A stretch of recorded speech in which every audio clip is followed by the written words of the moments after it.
حدیث مبارک کی راضی نبی علیہ الصلوۃ والسلام فرمایي وي میدان محشر کې به الله تبارک وتعالى یو انسان روغواړي تمام انسانان به ورته ګوري یو انسان به روغواړي تد طول به وشي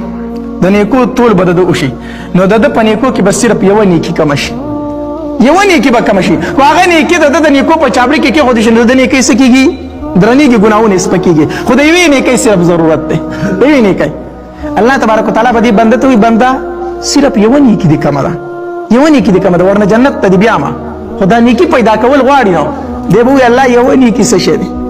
زه به اوس راوړم زه په جنت ته لاړ شم زما خو ډېر خلک موجود دي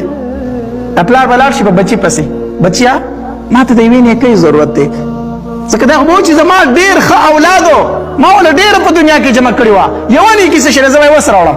نو دی به لاړ شي په دې بچي پسې بچیا د یوې نیکۍ ضرورت دی جنت ته ځم خو دا یوه نیکي پیدا شو خو جنت ته به لاړ شم که یوه نیکي پیدا نه شو جهنم ته به ځم ما له دا یوه نیکي راکړه دا بچی به ورته وي پلاره یقینا ډېر راباندې ګرانې یقینا ما دپاره دې ډېر څه کړي دي خو دا راته ووایه که دا یوه نیکي زه تاله درکړم او دا یوه نیکي زما کمه شي نو زه به څه کوم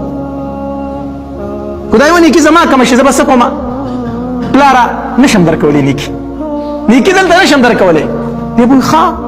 ما خو ستا دپاره ډېر څه کړي وو په دنیا کې ته ماله یوه نیکي نشي راکولی نه پلاره نیکي نشم درکولی خو دا یوه نیکي زما کمه شي زه به یې د کوم طرفه پیدا کوم دی به لاړ شي ښځې له چې د ښځې دپاره خو ما ډېرې حلالې او حرامې راوړې وي ما خو په دنیا کې په هغې باندې څه شی کمی نه و راوستی یوه نیکي ده خو زما ښځه به یې راکړي ځکه چې هغې خو ډېرې د غټې مینې دعوې کولې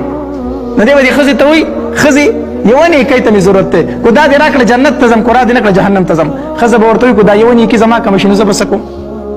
نیکي نشم درکولی نیکي نشم درکولی ښه دی به ویره زما خو ډېر دوستانو په ما به ډېر خفه کېدل زما به ډېر خیال ساتو دی به پرې دوستانو باندې وګرځي هر دوست به ورته وایي چې کو دا یوه نیکي زه تاله درکړم او زما کمه شي زه به څه کوم په میدان محشر کې به په ټولو خپلو خپلوانو وګرځي خو نیکي به ورته میلاو نه شي وایي دی به را روان داسې خفه اوس ګوره دا الله تبارک وتعالی هلته د نیکۍ قدر ښیي صرف دی به خفه را روان نو په یو انسان به تیر شي نو هغه به ورته وایي ای وروره ولې خفه نو دی به ورته وایي بس یو کار خو اومې نه شو نو یو کارو اومې نه شو په هغې باندې خفه یم دی به ورته وایي څه کارو ووایه کېدی شي زه یې درله وکړم که نه دی به وخاندي ما له ډېرو نږدې خلکو هغه کار ونه کړو ته به یې د کم طرفه وکړي ته به یو ناشنا سړی ته به یې ما له کم طرفه وکړي هغه به خیر دی زه به وکړم څه کار دی دی ورته وایي یوې نیکۍ ته مې ضرورت و بچي راله رانه کړه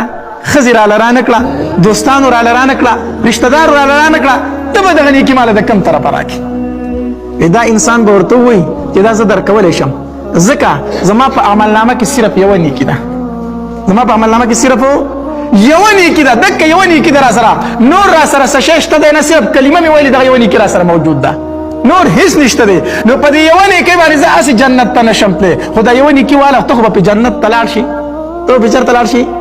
جنت ته لاړ شي دا یوه نیکي به چې دی واخلي دی به خوشحاله روان شي الله له به دا یوه نیکي وسي الله ما نیکي راوړله الله تبارک وتعالی به ورته وفرمایي بنده دا دې کوم ځای نه پیدا کړه دا کوم ځای وه دی به وایي الله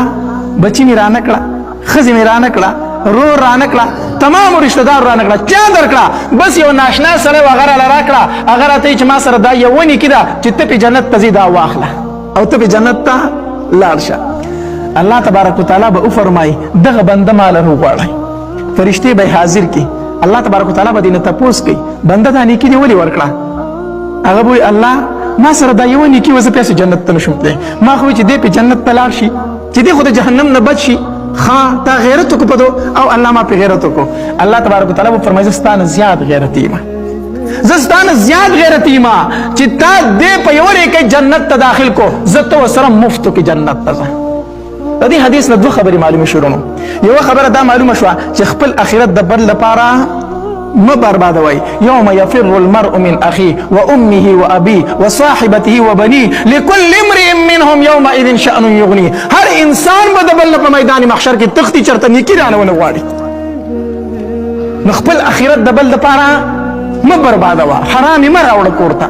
یو خبره دا معلومه شوه دویمه د دې حدیث نه دا خبره معلومه شوه چې الله څومره خوشحالېږي چې یو انسان د بل انسان سره ښېګړه کوي څومره خوشحالېږي چې د یو انسان بل دا یو نیکي ورکړه که نه الله تبارک وتعالی هغه ته فرمایي ته ورسره جنت ته ځه الله نو چې دوه کاره وکړو کور ته حرام نه راوړو او بل د هر رور مسلمان سره څه وکړو